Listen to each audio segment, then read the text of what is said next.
Hello friends, आपका स्वागत है हमारे चैनल एवरीडे न्यू में। दोस्तों, जैसा कि रेलवे में ओपन कैटेगरी की नई भर्ती के रिगार्डिंग बड़ी खुशखबरी आ चुकी है और सबसे पहले खेप में दोस्तों रेलवे की आरपीएफ में यहां पे भर्तियां निकाली गई है, जिसकी नोटिस जारी हो चुकी है। तो आरपीएफ, एसआई, कांस्टेबल और ट्रेड्समैन एंसिलियरी, इस तरह की पोस्ट की यहां पे भर्तियां होती है फ्रेंड्स। तो इस वीडियो में पूरे डिटेल में हम लोग बात करने वाले हैं कि आखिर इन सभी पोस्ट की एलिजिबिलिटी क्राइटेरिया क्या होती है, क्या क्या क्वालिफिकेशन मांगे जाते हैं, कौन कौन से कैंडिडेट है जो कि इसके लिए अप्लाई कर पाएंगे, कौन नहीं अप्लाई कर पाएंगे, एज लिमिट इसमें कितनी मांगी जाती है, एग्जाम का पैटर्न क्या रहता है, सिलेबस क्या क्या होता है, इसके बाद फिजिकल टेस्ट और पीएसटी फिजिकल मेजरमेंट जो होते हैं आखिर वो क्या क्या मांगे जाते हैं, क्या इस बार आयु में छूट यानी कि एज में कुछ रिलैक्सेशन देखने को मिलेगी या फिर नहीं, सब कुछ पूरे विस्तार में हम लोग जानेंगे। तो वीडियो को अंत तक जरूर देखिएगा ताकि सारे डाउट्स आपके क्लियर हो सके। और जो लोग चैनल पे नए हैं वो जल्द से जल्द चैनल को सब्सक्राइब करके बेल बटन जरूर दबा दीजिएगा रेलवे भर्ती की पल पल की अपडेट के लिए। दोस्तों देखिए, मॉक टेस्ट के लिए जिन्हें भी टेस्ट टू पास बाई करनी है, देखिए उनके लिए अभी सुनहरा अवसर है। यहाँ पे 11 से 13 अक्टूबर के बीच में दोस्तों भारी डिस्काउंट यहाँ पे देखने को मिल रहे हैं। ईयरली टेस्ट टू पास 499 रुपए जिसका प्राइस होता है, मात्र आप लोग 269 लोएस्ट प्राइस में बाई कर सकते हो। वही yearly test to pass pro जहां पे हर चीज अवेलेबल होती है फ्रेंड्स, 699 वाला मात्र 359 में आप लोग बाई कर सकते हो। इसके बाद जितने गवर्नमेंट एग्जाम है रेलवे के सारे एग्जाम के mock test, SSC, banking, defence, state government exam, लगभग सभी एग्जाम के मॉक टेस्ट दे सकते हो। बाई करते समय कूपन कोड में टाइप करना होगा NEW, तुरंत ही आपको एक्स्ट्रा 10% ऑफ मिल जाएंगे। तो बिल्कुल भी इस ऑफर को मत मिस कीजिएगा फ्रेंड्स। वीडियो के डिस्क्रिप्शन बॉक्स में लिंक मिल जाएगा, वहां से जाके चेक कर लीजिए और आप लोग बाई कर लीजिएगा। देखिए, मिनिस्ट्री ऑफ रेलवे की तरफ से आज ही यहाँ पे आरपीएफ की नई भर्ती को लेकर के लेटेस्ट ऑफिशियल ऑर्डर सर्कुलर यहाँ पे जारी हो चुका है। कॉन्फिडेंशियल लेटर है, government of India, ministry of railway, railway board. इसके बारे में मैंने प्रीवियस के वीडियो में आपको अपडेट दिया था। इन शॉर्ट अगर बात करें तो यहाँ पे आरपीएफ में दोस्तों नई भर्ती आने वाली है, आरपीएफ सब इंस्पेक्टर की, आरपीएफ कांस्टेबल की और ट्रेड्समैन कांस्टेबल एंसिलियरी वाली। अब इसमें देखा जाए तो एक बहुत बड़ा बदलाव मिनिस्ट्री ऑफ रेलवे ने इस बार कर दिया है। पहले आरपीएफ रिक्रूटमेंट बॉडी के द्वारा ही पूरा का पूरा एग्जाम कंडक्ट कराया जाता था, पूरी की पूरी भर्ती प्रक्रिया आरपीएफ ही देखती थी। लेकिन इस बार ऐसा नहीं है, इस बार पूरा जिम्मा यहाँ पे एग्जाम कराने के लिए दे दिया है आरआरबी को, रेलवे रिक्रूटमेंट बोर्ड को। जैसे कि यहाँ पे एप्लीकेशन को इनवाइट करना यानी कि आवेदन करना शुरू करेंगे तो यहाँ पे आरआरबी की वेबसाइट से ही करना होगा, स्क्रीनिंग करना फॉर्म को, इसके बाद hiring agency, exam conducting agency को हायर करेंगी आरआरबी, इसके बाद एग्जाम को कंडक्ट करने के रिगार्डिंग, और एक ही सीबीटी होता है। ये तो सारे एग्जाम्स कंडक्ट कराने का जिम्मा आरआरबी को मिला है और इसके बाद जो प्रोसेस बचता है फिजिकल का वो सब कुछ आरपीएफ रिक्रूटमेंट बॉडी करने वाली है। तो इसी के रिगार्डिंग एक यहाँ पे दोस्तों कमिटी का गठन कर दिया गया है, डीजी लेवल तक का, यहाँ पे जो कि डायरेक्टर जनरल होते हैं, और आदेश दे दिया गया है कि यहाँ पे जो डायरेक्टिव 43 है इसमें बदलाव कर दिया जाए और जल्द से जल्द बदलाव करके यहाँ पे देखिए अर्लीस्ट सबसे तुरंत यानी कि जल्द से जल्द बदलाव करके 16/10/2023 तक यहाँ पे मिनिस्ट्री ऑफ रेलवे को भेज दिया जाए ताकि जल्द ही यहाँ पे नोटिफिकेशन जारी करवा जाए और आगे की रिक्रूटमेंट की प्रोसेस है आरपीएफ, एसआई की, कांस्टेबल की, एंसिलियरी ट्रेड वाली, वो सब कुछ यहां पे प्रोसेस करवाया जाए। तो बहुत जल्द ही आपको रेलवे में आरपीएफ सब इंस्पेक्टर कांस्टेबल की और एंसिलियरी ट्रेडमैन्स की यहां पे भर्तियां देखने को मिलेंगी, जैसा कि यहां पे आदेश अभी रेलवे मंत्रालय का मिल चुका है। अब इस वीडियो में पूरे डिटेल में हम लोग हर एक डिटेल जानेंगे दोस्तों कि आखिर यहां पे एलिजिबिलिटी कंडीशन क्या क्या होती है, एज लिमिट क्या होते हैं, एज में छूट मिलेगी या फिर नहीं, एग्जाम पैटर्न क्या होता है, सिलेबस क्या होता है, सब कुछ डिटेल में जानते हैं। इससे पहले बात कर लेते हैं थोड़ी हम लोग वैकेंसी पे। तो देखिए, आरपीएफ में जो यहाँ पे भर्तियां निकलती है दोस्तों, 3 तरह की वैकेंसी निकलती है। एक तो सब इंस्पेक्टर की, एक यहाँ पे कांस्टेबल वाली भर्तियां निकलती है और एक यहाँ पे एंसिलियरी ट्रेड्समैन की भर्तियां निकलती है। अब देखिए 2018 में भी ये लोग तीनों तरह की वैकेंसी दिए थे। इस बार अगर यहाँ पे 2023 में भी तीनों तरह की वैकेंसी को देते हैं तो करीब करीब मिनिमम मान के चले तो 12,000 प्लस आपको भर्तियां देखने को मिलेंगी। ध्यान दीजिए, अगर ये लोग सब इंस्पेक्टर और कांस्टेबल की ही भर्तियां देते हैं तो ऐसे केस में मिनिमम मान के चले तो 10,000 प्लस आपको भर्तियां देखने को मिलेंगी। देखिए 2018 से 2023 अभी 5 साल के आसपास हो चुके हैं। पोस्ट भी काफी ज्यादा वैकेंट है, आपको पता है, जैसे कि कई बार रेलवे मंत्रालय ने लिखित रूप में भी दिया है इसके बारे में, और जरूरत भी अभी काफी ज्यादा इंप्लॉइज की है। तो ऐसे केस में हो सकता है कि ज्यादा नंबर में यहाँ पे वैकेंसी दिया जाए, लेकिन मिनिमम बात करें तो मिनिमम 10,000 के आसपास एसआई कांस्टेबल की और तीनों की अगर देते हैं तो 12,000 प्लस आपको भर्तियां देखने को मिल सकती है। देखने वाली बात होगी कि कुछ दिनों के अंदर जो यहाँ पे वैकेंसी की सर्कुलर निकल के आती है, फिर लीक होती है कि सैंक्शन स्ट्रेंथ कितने हैं, ऑन रोल कितने हैं, जरूरत कितनी है, उसमें आखिर क्या क्या जोन वाइज यहाँ पे भर्तियां निकल के आती है या फिर वैकेंसी निकल के आती है, तो उस समय ज्यादा अच्छे से क्लियर होगा। लेकिन मिनिमम मैं यहाँ पे बता दूं तो इतने के आसपास आपको भर्तियां कम से कम तो देखने को मिलेंगी ही मिलेंगी। अब रही बात कि आखिर ऑफिशियल नोटिफिकेशन कब तक जारी हो सकते हैं और कब से फॉर्म आवेदन शुरू हो जाएगा, तो देखिए अब इसमें ज़्यादा लेट लगने वाले नहीं है, क्योंकि जो यहाँ पे ऑर्डर दिए गए हैं वो जल्द से जल्द इनको यहाँ पे 16/10/2023 तक सारा कुछ रूल में बदलाव करके मिनिस्ट्री ऑफ रेलवे को भेज देना है। इसके बाद यहाँ पे नोटिफिकेशन आपके जारी हो जाएंगे। यानी कहने का अर्थ है कि मान के चल सकते हो कि नवंबर के एंड तक हो सकता है नोटिफिकेशन यहाँ पे जारी हो जाए ऑफिशियल वेबसाइट पे, या फिर दोस्तों दिसंबर के स्टार्टिंग वाले जो वीक होते हैं उसमें आपको यहाँ पे नोटिफिकेशन आरपीएफ एसआई कांस्टेबल के पोस्ट पे देखने को मिल सकती है। अब बात करते हैं फ्रेंड्स सारे पॉइंट्स पे। सबसे पहले यहाँ पे मैंने ओपन कर रखी है आरपीएफ एसआई वाली नोटिफिकेशन को, जो कि 2018 में आई थी। इसमें ऑफिशियल डिटेल में हम लोग सारा कुछ जानेंगे कि आखिर क्या क्या कंडीशंस होती है, एज लिमिट और हर चीज, जो सिलेबस, एग्जाम पैटर्न क्या क्या होता है। देखिए यहाँ पे लेवल 6 में आती है जो 35,400 बेसिक पे इसका होता है दोस्तों, और अलाउंसेस भी होते हैं जो कि ठीक ठाक सैलरी यहाँ पे करीब 50,000 प्लस यहाँ पे बन जाती है इन हैंड सैलरी। इसी तरह से बात करें तो यहाँ पे जो नोटिफिकेशन उस समय आई थी उसमें सारा कुछ डिटेल में इस तरह से दिए गए थे। यहाँ पे बात करें एज लिमिट की, तो एज लिमिट जो होती है सब इंस्पेक्टर वाले पोस्ट के लिए वो यहाँ पे मिनिमम 20 साल होता है और मैक्सिमम 25 साल होता है। किन के लिए? जो अनरिजर्व कैटेगरी के होते हैं और जो ईडब्ल्यूएस वाले होते हैं इनके लिए। बाकी जो रिजर्व कैंडिडेट होते हैं जैसे कि ओबीसी वाले हो गए, एससी वाले हो गए, एसटी वाले हो गए, इन सभी को कुछ रिलैक्सेशन मिलते हैं जो कि थोड़ी देर में आगे देखेंगे। इसके बाद यहाँ पे स्टेजेस ऑफ एग्जाम में बात करें तो सिर्फ और सिर्फ एक सीबीटी का एग्जाम होता है, निगेटिव मार्किंग भी इसमें होते हैं फ्रेंड्स। और इसके बाद एग्जाम कंडक्ट कराने के बाद आपके जो पीएसटी होते हैं, फिजिकल स्टैंडर्ड टेस्ट, पीएमटी होते हैं, मेजरमेंट टेस्ट और डीबी और मेडिकल, ये सब करा के पैनल निकलते हैं और आपके सिलेक्शन यहाँ पे हो जाते हैं। यहाँ पे हम लोग बात कर लेते हैं और कुछ इंपॉर्टेंट चीज़ों पे, जैसे वैकेंसी के बारे में इसकी तो ज़रूरत अभी है नहीं क्योंकि पुरानी वाली ये है। यहाँ पे एलिजिबिलिटी में देख लीजिए, जो एज का क्राइटेरिया दिया गया था वो यहाँ पे मिनिमम 20 साल और मैक्सिमम 25 साल। और इसके बाद जो ओबीसी में खास करके आते हैं, ओबीसी वाले छात्र को यहाँ पे 3 साल का एज में रिलैक्सेशन दिया जाता है। यानी ओबीसी की अगर बात करें तो 20 से लेके 28 साल वाले भी यहाँ पे एलिजिबल हो जाएंगे। वही एससी एसटी में अगर बात करें तो यहाँ पे दोस्तों जो एज का लिमिट दिया जाता है वो 5 साल का दिया जाता है। यानी कि एससी एसटी वाले छात्र 20 से लेके यहाँ पे 30 साल वाले भी बिल्कुल एलिजिबल हो जाते हैं, आवेदन कर सकते हैं। देखिए ये चीज़ें आपको यहाँ पे मिल जाएंगी। एससी एसटी कैंडिडेट के लिए 5 साल का एज लिमिट और ओबीसी नॉन क्रीमी खास करके होते हैं उनके लिए। जो क्रीमी लेयर हैं उनको यहाँ पे फायदा नहीं मिलता। नॉन क्रीमी लेयर एनसीएल वाले को 3 साल का एज में रिलैक्सेशन, बाकी अलग अलग कैटेगरी वाले होते हैं उनको भी कुछ कुछ यहाँ पे एज में रिलैक्सेशन दिया जाता है, वो आप लोग चाहो तो यहाँ से देख सकते हो। बात कर ले एग्जामिनेशन फी की, तो इसकी एग्जामिनेशन फी दोस्तों जो यूआर वाले होते हैं, जो ईडब्ल्यूएस वाले हो गए और जो ओबीसी वाले हो गए, उनसे 500 रुपये लिए जाते हैं। लेकिन यहाँ पे अच्छी बात है कि 400 रुपये आपके खाते में वापस कर दिए जाते हैं एग्जाम हो जाने के बाद, तो फी रिफंडेबल होता है 400 रुपये। और वही जो फीमेल कैंडिडेट हो गए, जो एससी एसटी ईडब्ल्यूएस वाले हो गए, सॉरी यहाँ पे एक्स सर्विसमैन वाले हो गए, तो इन सभी से 250 रुपये लिए जाते हैं और 250 रुपये इनको एग्जाम के बाद यहाँ पे वापस कर दिए जाते हैं। अब देखिए एग्जाम की बात करें तो एसआई वाले एग्जाम में यहाँ पे मात्र एक ही सीबीटी का एग्जाम होता है और यहाँ पे सारे ऑब्जेक्टिव सवाल होते हैं। टोटल 15 के आसपास लैंग्वेजेस में आपके एग्जाम होते हैं। फॉर्म भरते समय आपसे लैंग्वेज भी पूछा जाता है। इसके बाद यहाँ पे देखिए 1/3 निगेटिव मार्किंग होते हैं और एक क्वेश्चन के लिए आपको 1 मार्क्स यहाँ पे अलॉट किए जाते हैं। इसके बाद नेक्स्ट बात करें तो यहाँ पे एग्जाम पैटर्न कुछ इस प्रकार से रहता है दोस्तों, जो कि टाइम लिमिट ऐसे है कि 90 मिनट का समय मिलेगा और टोटल नंबर ऑफ क्वेश्चन 120 रहते हैं। अब देखिए इस बार कुछ बदलाव आरआरबी करती है या फिर नहीं, क्योंकि ये तो आरपीएफ के द्वारा कंडक्ट किया गया था। अब आरआरबी कंडक्ट कराएगी तो देखिए क्या क्या बदलाव होते हैं, कुछ सिलेबस में होते हैं या फिर नहीं, लेकिन अभी के अकॉर्डिंग तो बस यही चीजें हैं। यहाँ पे बात करें सिलेबस के बारे में तो जनरल अवेयरनेस से टोटल 50 नंबर आते हैं और अच्छा खासा इसका वेटेज होता है। जनरल अवेयरनेस में जैसे आपका जीके हो गया, स्टैटिक जीके हो गया, करंट अफेयर हो गया, सारा कुछ मिला करके यहाँ पे और सिलेबस है जो कि यहाँ पे दिया हुआ है कि यही सारे टॉपिक से सवाल आते हैं। इसके बाद बात करें अर्थमेटिक की, मैथमेटिक्स की, तो 35 क्वेश्चन रहते हैं 35 मार्क्स के और ये सारे टॉपिक से ही आपके सवाल आते हैं। इसके बाद जनरल इंटेलिजेंस और रीजनिंग में बात करें तो 35 क्वेश्चन 35 मार्क्स के, तो क्लियर हो गया। 35 नंबर के रीजनिंग आते हैं, 35 नंबर के मैथमेटिक्स आते हैं और 50 नंबर के यहाँ पे जीके और करंट अफेयर और साइंस से रिलेटेड जो सवाल है वो मिला के आते हैं।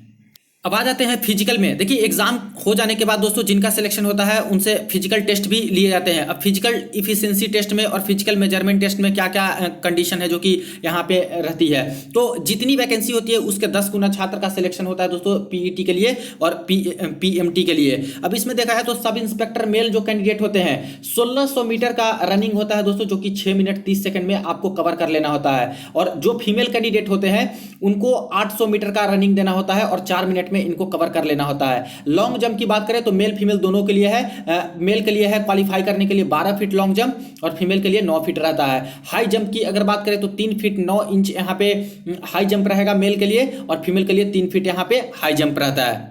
ध्यान दीजिएगा फ्रेंड्स, रनिंग में सिर्फ और सिर्फ एक ही मौका दिया जाता है और इसके बाद ये दोनों में आपको दो दो मौके दिए जाते हैं। इसके बाद देखा जाए तो इसके लिए कोई मार्क्स आपको अलॉट नहीं किया जाता है, सिर्फ और सिर्फ एक क्वालिफाइंग नेचर का होता है, इसका मार्क्स मेरिट में ऐड नहीं होता है। इसके बाद देखिए डीबी और मेडिकल का प्रोसेस होता है और इसके बाद पैनल आपके फाइनल तैयार किए जाते हैं और आपकी जॉब यहाँ पे लग जाती है। तो सब इंस्पेक्टर में आप लोगों ने सारा A to Z यहाँ पे देखा, एज लिमिट से लेकर के सब कुछ यहाँ पे लास्ट प्रोसेस तक। अब यहाँ पे एक सवाल बहुत सारे कैंडिडेट के आएंगे कि क्या इस बार जो कोविड की कंडीशन बनी है जिससे इतना ज्यादा भर्ती में भी लेट लगा, काफी सारे कैंडिडेट ऐसे हैं जिनकी एज निकलते चले गए हैं, तो क्या यहाँ पे कोई उम्र में छूट मिलेगी या फिर नहीं मिलेगी? तो देखिए ऑफिशियली रेलवे की तरफ से दोस्तों कोई भर्ती नई वाली आई नहीं है जिससे कि पता चले कि कोई यहाँ पे छूट देने वाले हैं। लेकिन जो यहाँ पे आर्म्ड फोर्स होते हैं और जो यहाँ पे पुलिस लाइन वाली जो यहाँ पे भर्तियां निकलती है, खास करके देखा आप लोगों ने कि सेंट्रल गवर्नमेंट के जॉब में अभी यहाँ पे एसएससी द्वारा जो निकाला गया था जीडी वाली भर्ती, वहां पे दोस्तों एज में 3 साल का रिलैक्सेशन दिया गया। 3 साल का यूआर और ओबीसी और ये सब के लिए भी सभी कैटेगरी को 3 साल का एक्स्ट्रा यहाँ पे एज में रिलैक्सेशन दिया गया है। तो यहाँ पे भी बिल्कुल भी चांसेस है दोस्तों कि जैसे कि 5 साल बाद भर्ती निकाली जा रही है और काफी सारे छात्र का एज भी ऐसे ही क्रॉस हो चुका है, तो जब 20 से 25 साल रखेंगे तो बहुत सारे तो छट जाएंगे, वो भर ही नहीं पाएंगे।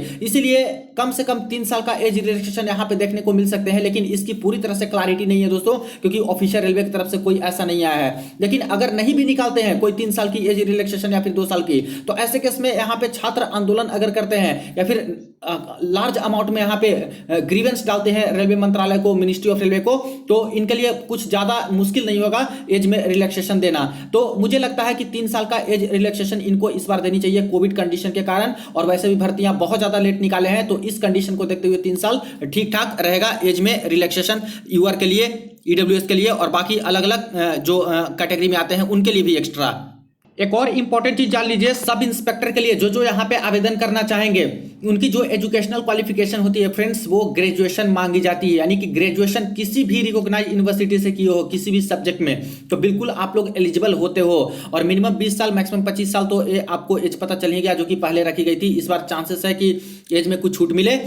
यार एक चीज और यहाँ पे आती है कि क्या जिनकी डिग्री अभी चल रही है, जिनको यहाँ पे सर्टिफिकेट नहीं मिला है, क्या वो आवेदन कर सकते हैं या फिर नहीं? तो देखिए यहाँ पे साफ साफ लिख दिया गया था प्रीवियस वाले वैकेंसी में कि जिनका फाइनल एग्जामिनेशन अभी होना बाकी है या फिर जिनका रिजल्ट अभी बचा हुआ है, रिजल्ट अवेटिंग है, ऐसे छात्र बिल्कुल आवेदन नहीं कर पाएंगे। यानी क्लियर है कि यहाँ पे जिनके पास डिग्री मिली हुई होगी सिर्फ और सिर्फ वही छात्र यहाँ पे आवेदन कर पाएंगे। तो जिनको डिग्री मिल जाती है ऑनलाइन आवेदन करने की अंतिम तिथि तक, तो समझिए कि सारे छात्र वैसे एलिजिबल होंगे और वो आवेदन कर पाएंगे।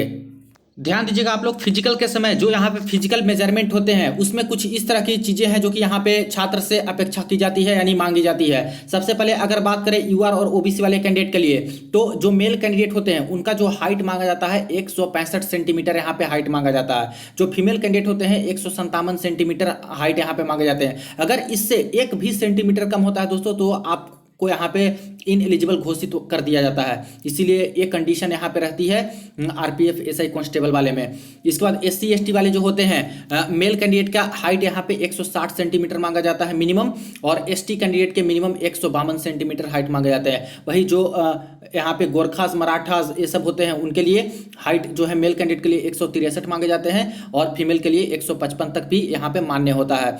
चेस्ट में बात करें तो सिर्फ और सिर्फ मेल कैंडिडेट के लिए ये चेस्ट का होता है, जिसमें अनएक्सपैंडेड यानी बिना फुलाए हुए कम से कम 80 सेंटीमीटर होनी चाहिए और फुलाने के बाद 85 होनी चाहिए, यानी कि 5 बढ़ना चाहिए मिनिमम। इसके बाद 76.2 होनी चाहिए एससी एसटी में मिनिमम, और फुलाने के बाद 81.2 होनी चाहिए कम से कम। उसी तरह से ये सभी के लिए 80 होनी चाहिए मिनिमम और फुलाने के बाद 85 यहाँ पे होनी चाहिए। अब दोस्तों बात कर लेते हैं हम लोग आरपीएफ कांस्टेबल वाली भर्ती के लिए। एसआई का हम लोगों ने देख लिया, अब कांस्टेबल में देखिए जो यहाँ पे 2018 में भर्ती निकाली गई थी, इसका जो पे लेवल होता है पे लेवल 3 होता है, और यहाँ पे बेसिक पे जो होता है इनिशियल 21,700 के आसपास, और अलाउंसेस यानी सारे अलाउंसेस लगभग मिला दिए जाए तो करीब करीब 35,000 के आसपास दोस्तों यहाँ पे इन हैंड सैलरी भी इनकी बन जाती है। अब इसमें देख लेते हैं कि क्या क्या कंडीशन होती है और क्या क्या यहाँ पे एज लिमिट और बाकी सारी चीजें हैं जो कि मांगी जाती है। सबसे पहले देखिए यहाँ पे एजुकेशनल क्वालिफिकेशन में देखा जाए तो कांस्टेबल वाले में जो 10th पास SSLC या फिर मैट्रिक 10th पास सिर्फ और सिर्फ जो छात्र हैं वो बिल्कुल यहाँ पे एलिजिबल हो जाएंगे। कोई भी परसेंटेज का क्राइटेरिया नहीं होता कि 60% चाहिए, 50% चाहिए, ऐसा कुछ भी नहीं है फ्रेंड्स। सिर्फ 10th पास होनी चाहिए और मिनिमम एज जो इसका होता है वो 18 साल होता है और मैक्सिमम एज 25 साल होता है। अब यहाँ पे वही बात आएगी कि क्या इस बार उम्र में छूट कोई दी जाएगी, तो हो सकता है छूट में दी जाए और मेरा भी यही मानना है कि कम से कम 3 साल का एज में तो छूट होना चाहिए। बाकी आप लोग यहाँ पे बताइएगा कि आपको क्या लगता है, कुछ उम्र में छूट मिलनी चाहिए इस बार की नोटिफिकेशन में, इस बार की रेलवे की भर्ती में या फिर नहीं, और कितनी तक मिलनी चाहिए जो कि यहाँ पे रीजनेबल एक तरह से माना जाए, क्योंकि एक तो 5 साल के बाद यहाँ पे भर्तियां आ रही है। आगे यहाँ पे देख लिया जाए तो फिजिकल मेजरमेंट में वही सारी चीजें हैं। यूआर ओबीसी वाले हैं जो हाइट कम से कम यहाँ पे मेल के लिए 165, फीमेल के लिए 157, SC ST के लिए 160 मिनिमम और फीमेल के लिए कम से कम यहाँ पे 152 चाहिए। ये सभी के लिए मिनिमम 163 हाइट और इसके बाद फीमेल के लिए 155 कम से कम चाहिए। चेस्ट सिर्फ और सिर्फ मेल के लिए कांस्टेबल वाले में भी बिना फुलाए हुए 80 होना चाहिए यूआर ओबीसी का, फुलाने के बाद 85। इसके बाद SC ST का 76.2 होना चाहिए मिनिमम और फुलाने के बाद 81.2। जितना भी आपका चेस्ट है 80 से ऊपर भी है, फुलाने के बाद कम से कम 5 का चेंजेज उसमें आना चाहिए। इसी तरह से यहाँ पे ये सभी के लिए 80 मिनिमम और फुलाने के बाद 85 तक होने चाहिए। अब जो एज में रिलैक्सेशन दिया जाता है ओबीसी SC ST को, वो तो आपको पता ही है कि ओबीसी के लिए 3 साल का एज में रिलैक्सेशन दिया जाता है, SC ST वाले को 5 साल का एज में रिलैक्सेशन एज पर सेंट्रल गवर्नमेंट रूल के अकॉर्डिंग दिया जाता है। बाकी ये सारे कैटेगरी से बिलोंग करते हो तो यहाँ पे देख लीजिएगा, और भी कई तरह के कैंडिडेट हैं उनके लिए यहाँ पे एज में रिलैक्सेशन यहाँ पे बताए जा रहे हैं। इसके बाद फॉर्म फी के बारे में बात करें तो सेम टू सेम वही है। कांस्टेबल के लिए भी आपको वही 500 रुपये के आसपास फॉर्म फी देना होगा यूआर ओबीसी EWS को, और यहाँ पे 400 रुपये वापस करवा दिए जाएंगे उनके अकाउंट में एग्जाम होने के बाद। वही बाकी सारे को 250 रुपये लगेंगे SC ST फीमेल कैंडिडेट को, और एग्जाम होने के बाद 250 रुपये इनके अकाउंट में वापस कर दिए जाएंगे। रिक्रूटमेंट प्रोसेस में बात करें तो देखिए वही एक CBT का एग्जाम होगा, इसके बाद यहाँ पे PET आपका होगा, फिजिकल मेजरमेंट होगा और इसके बाद DB मेडिकल यहाँ पे कंडक्ट होते हैं। इसके बाद आपका सिलेक्शन हो जाता है। कंप्यूटर बेस्ड में बस एक ही CBT का एग्जाम होता है जो कि ऑब्जेक्टिव रहेंगे। टोटल 15 लैंग्वेजेज में क्वेश्चन यहाँ पे आते हैं और क्वेश्चन का जो पैटर्न रहेगा 10th लेवल तक का यहाँ पे रहने वाले हैं। 1 नंबर अवार्ड किया जाएगा, 1/3 यहाँ पे निगेटिव मार्किंग भी होती है। इसके बाद देखा जाए तो 90 मिनट का समय मिला था पिछली बार की एग्जाम में और 120 क्वेश्चन दिए गए थे। इस बार देखिए कुछ बदलाव होते हैं तो होंगे, वरना इसी तरह की आपकी कंडीशन रहने वाली है। बाकी एग्जाम के पैटर्न और एग्जाम के सिलेबस की बात करें तो जनरल अवेयरनेस से इसमें भी 50 मार्क्स के कुछ क्वेश्चन आए थे और इसके बाद ये सारे सिलेबस से आपके प्रश्न पूछे जाते हैं। मैथमेटिक्स के 35 क्वेश्चन ये सारे सिलेबस कवर किए जाते हैं और रीजनिंग के 35 क्वेश्चन 35 नंबर के ये सारे सिलेबस यहाँ पे कवर किए जाते हैं। फिजिकल टेस्ट में अगर बात करें तो कांस्टेबल जो मेल वाले होते हैं 1600 मीटर की रनिंग होती है और 5 मिनट 45 सेकंड में कवर करना होता है। तो देखिए सब इंस्पेक्टर से भी दोस्तों टफ यहाँ पे फिजिकल क्लियर करना है कांस्टेबल वाले पोस्ट पे, तो ध्यान रखिएगा 5 मिनट 45 सेकंड में 16 मीटर का रनिंग क्लियर कर देना है आपको। 800 मीटर वाली रनिंग है जो कि 3 मिनट 40 सेकंड में कर देना है फीमेल को, तो फीमेल के लिए कम रहता है, मेल के लिए ज्यादा रहता है। लॉन्ग जंप की बात करें तो मेल कैंडिडेट को 14 फीट का मांगा गया है मिनिमम और फीमेल कैंडिडेट के लिए 9 फीट का मांगा गया है। हाई जंप की बात करें तो मेल कैंडिडेट के लिए 4 फीट का मांगा गया है और फीमेल कैंडिडेट के लिए 3 फीट का मांगा गया है। इसके बाद यहां पे देखा जाए तो पीईटी और पीएमटी में क्वालिफाइंग नेचर का है, यहां पे कोई भी मार्क्स अलॉट नहीं किया जाएगा, यानी सिर्फ और सिर्फ आपको क्वालिफाई करनी है। कोई अगर 6 फीट भी मारते हैं, 5 फीट भी करते हैं या फिर 15 फीट, उससे कोई मतलब नहीं है। मिनिमम आपको क्लियर कर लेना है, तब आप यहाँ पे क्वालिफाई माने जाओगे। यहाँ पे वरना ज़्यादा करते हो तो उससे भी कोई फायदा यहाँ पे होता नहीं है दोस्तों। सिर्फ क्वालिफाइंग नेचर का ये होता है पीईटी और पीएमटी। इसके बाद सिलेक्शन हो जाते हैं तो आपका डीवी मेडिकल यहाँ पे कंडक्ट होते हैं। इसके बाद पैनल में नाम आने के बाद आपका फाइनल सिलेक्शन हो जाता है। अब बात करते हैं तीसरी भर्ती के बारे में। तो आरपीएफ में दोस्तों जो तीसरी भर्ती यहाँ पे निकलती है वो यहाँ पे आरपीएफ एंसिलियरी, देखिए कांस्टेबल एंसिलियरी ट्रेड्समैन की निकलती है जो कि 2018 में भी ये निकाली गई थी और यहाँ पे सारा कुछ इसका डिटेल हम लोग देख लेते हैं। अब इसमें जो पोस्ट होते हैं, सबसे पहले पोस्ट के बारे में जान लेते हैं कि आखिर कौन कौन सा पोस्ट होता है। तो पोस्ट कुछ इस प्रकार से होता है दोस्तों, कांस्टेबल वाटर कैरियर का, कांस्टेबल सफाई वाले का, कांस्टेबल वॉशरमैन का, इसके बाद देखिए कांस्टेबल बाबर का, माली का, प्यून का, टेलर का, कॉबलर का। इसी तरह से कुक की प्रीवियस में भर्ती नहीं आई थी, कुक की इस बार चांसेस है कि आ सकती है। तो ठीक ठाक पोस्ट पे यहाँ पे एंसिलरी में भी यहाँ पे वैकेंसी निकलती है। इसमें भी एज लिमिट की अगर बात करें तो 18 से 25 साल ही होते हैं, जैसा कि आप लोग यहाँ पे देख सकते हो। और बाकी जो ओबीसी SC ST वाले होते हैं उनको 3 साल का और SC ST को 5 साल का एज में रिलैक्सेशन दिया जाता है। इस पोस्ट के लिए अगर फिजिकल मेजरमेंट की बात करें तो इसमें भी फिजिकल मेजरमेंट मांगे जाते हैं, जिसमें बात करें यूआर ओबीसी के लिए तो सेंटीमीटर हाइट में मेल के लिए 165 सेंटीमीटर मिनिमम होनी चाहिए, फीमेल के लिए 157 होनी चाहिए। वही एससी एसटी वालों के लिए कम से कम 160 सेंटीमीटर हाइट होना चाहिए मेल में, और फीमेल में 152 होनी चाहिए। ये सभी के लिए मिनिमम 163 होनी चाहिए और फीमेल के लिए 155 होनी चाहिए। चेस्ट भी यहाँ पे देखा जाता है, खास करके मेल कैंडिडेट के लिए यहाँ पे बिना फुलाए हुए कम से कम यूआर ओबीसी का 80 होना चाहिए और फुलाने के बाद 5 यहाँ पे बढ़ना चाहिए। वही एससी एसटी के लिए 76.2 और यहाँ पे 81.2 होना चाहिए फुलाने के बाद। इसके बाद यहाँ पे ये सभी के लिए 80 और फुलाने के बाद यहाँ पे 85 होनी चाहिए। इसके अगर एजुकेशनल क्वालिफिकेशन की अगर बात करें तो जो कैंडिडेट यहाँ पे सिर्फ और सिर्फ 10वीं पास होते हैं, 10th पास होते हैं कहीं से भी, वो बिल्कुल एलिजिबल हो जाते हैं और इसके लिए यहाँ पे आवेदन आप लोग कर सकते हो। अब बात कर लेते हैं एग्जाम पैटर्न के बारे में और बाकी सारी कंडीशन के बारे में। तो देखिए, एक सीबीटी का यहाँ पे एग्जाम होता है दोस्तों, और इसके बाद आपका पीईटी होता है, पीएमटी होता है, इसके बाद डीबी और मेडिकल कंडक्ट कराया जाता है। यानी सेम टू सेम प्रोसेस जैसा कि सब इंस्पेक्टर का था, जैसा कांस्टेबल का था, वैसा ही दोस्तों एंसिलरी ट्रेड्समैन कांस्टेबल का भी वही है। यहाँ पे थोड़ा सा चेंजेस है, कंप्यूटर बेस्ड टेस्ट होता है, वहाँ पे टोटल 15 लैंग्वेजेज में एग्जाम होते हैं और 1 मार्क्स दिए जाते हैं एक क्वेश्चन पे, 1/3 निगेटिव मार्किंग होती है। लेकिन यहाँ पे सवाल बहुत कम आते हैं। जैसे देखिए, नंबर ऑफ क्वेश्चन की बात करें तो पैटर्न बिल्कुल चेंज है, 60 ही क्वेश्चन आपको देखने को मिलते हैं और 45 मिनट का समय आपको यहां पे दिया जाता है। इसके बाद देखा जाए तो जनरल अवेयरनेस जीके के 20 क्वेश्चन आपके आते हैं दोस्तों, जो कि सिलेबस यहां पे दिए गए हैं। वही अर्थमेटिक मैथमेटिक्स के बारे में बात करें तो 20 क्वेश्चन आते हैं जो कि यहां पे सिलेबस दिए गए हैं। और इसके बाद जनरल इंटेलिजेंस रीजनिंग की अगर बात करें तो 20 क्वेश्चन आते हैं, यहां पे सिलेबस दिए गए हैं। यानी सभी से, तीनों से, यानी कि जीके में आपका करंट अफेयर साइंस सभी मिला के हो गया तो 20 क्वेश्चन यहां से, मैथ से 20 क्वेश्चन और रीजनिंग से 20 क्वेश्चन आपके आएंगे।